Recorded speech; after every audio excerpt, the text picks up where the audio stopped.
It is 2008. The financial system was imploding. Sir, Lehman Brothers just collapsed. The Fed's emergency line is busy. Relax, people. My bonus is guaranteed. Sir, millions are losing their homes, and my watch is still shiny. Priorities. Breaking news. $700 billion will go to rescuing financial institutions. Wait, they mess up, and we pay for their mistakes. Yep, $700 billion. So, does this mean no Disneyland, buddy? This year's vacation is still having electricity.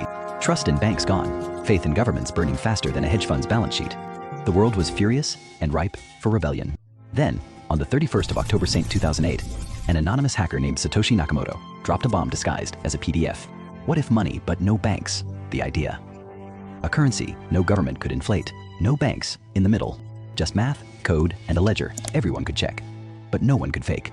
On the 3rd of January RD, 2009, the first Bitcoin block, now known as the Genesis block, was mined. Hidden inside, a middle finger to Wall Street. Subtle. Music. This wasn't just tech. It was rebellion. Bitcoin was born, not from greed, but frustration. Down with the Fed, up with crypto. What is crypto? Money. That can't be printed by rich guys in suits. So, magic internet money. Magic with math.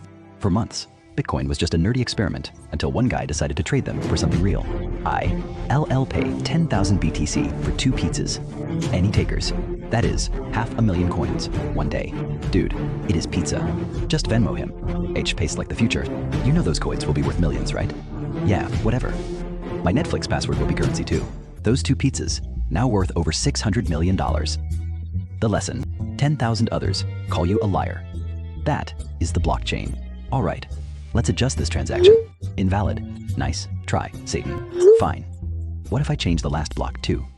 Still wrong. Also, you smell like garlic. Touch some grass. That is the magic. To fake a transaction, you'd need to rewrite every copy of the ledger at the same time. Good luck. So, who updates this unhackable ledger? Meet the miners. Come on, just one more zero in this hash. Boom, block solved. 3.125 Bitcoin, baby. No, I was this close. This is proof of work. A global math race where miners burn electricity to secure the network. Winner adds the next block.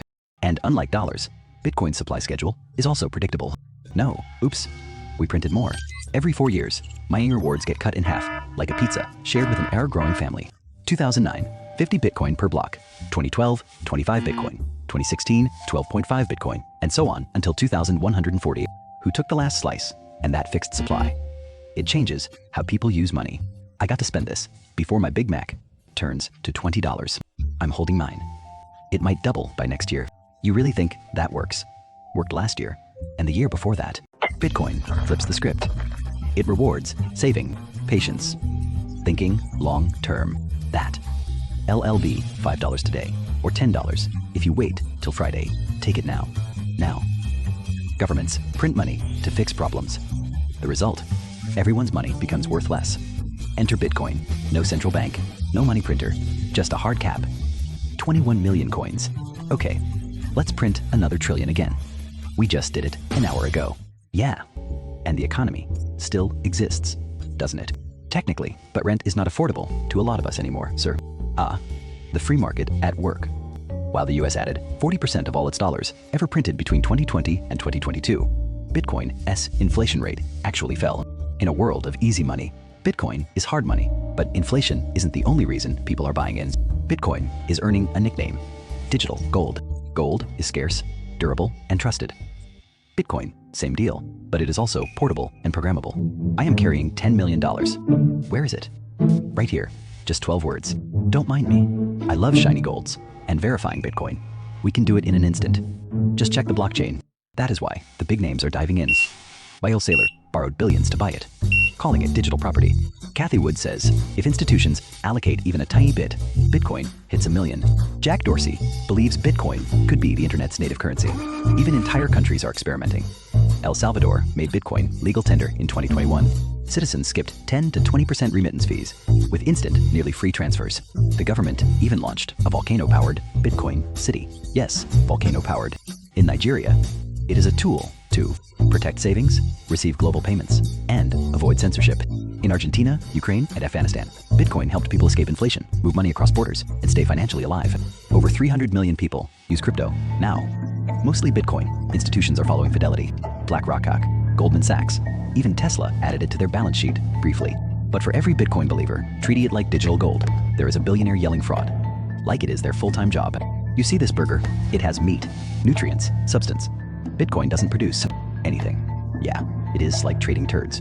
I wish it had never been invented. They are right. Bitcoin is unproductive. It doesn't grow crops like a farm. It doesn't generate rent like an apartment. It just exists.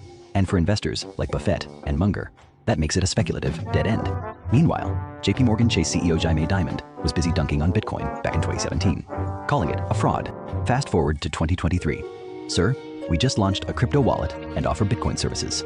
Fine, but it is still a pat rock. So, are they wrong? Not entirely.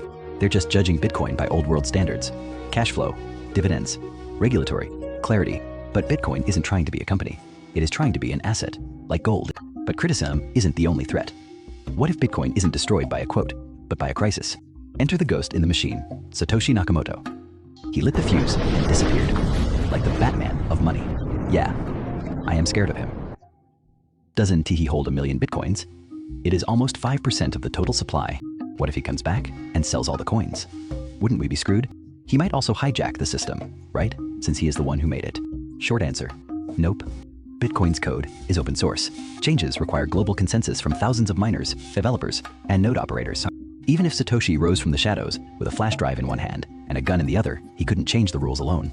Then, there is the future scare machine. Quantum computing. One day, these superpowered calculators might crack cryptography. But today, they're still figuring out how to not overheat when solving Sudoku. And Bitcoin devs already working on quantum-resistant upgrades, just in case. What about governments? Can they shut it down? They've tried. China banned mining. India flirted with bans. The US argues we should ban it, we should regulate it. What is Bitcoin again? But Bitcoin isn't a company.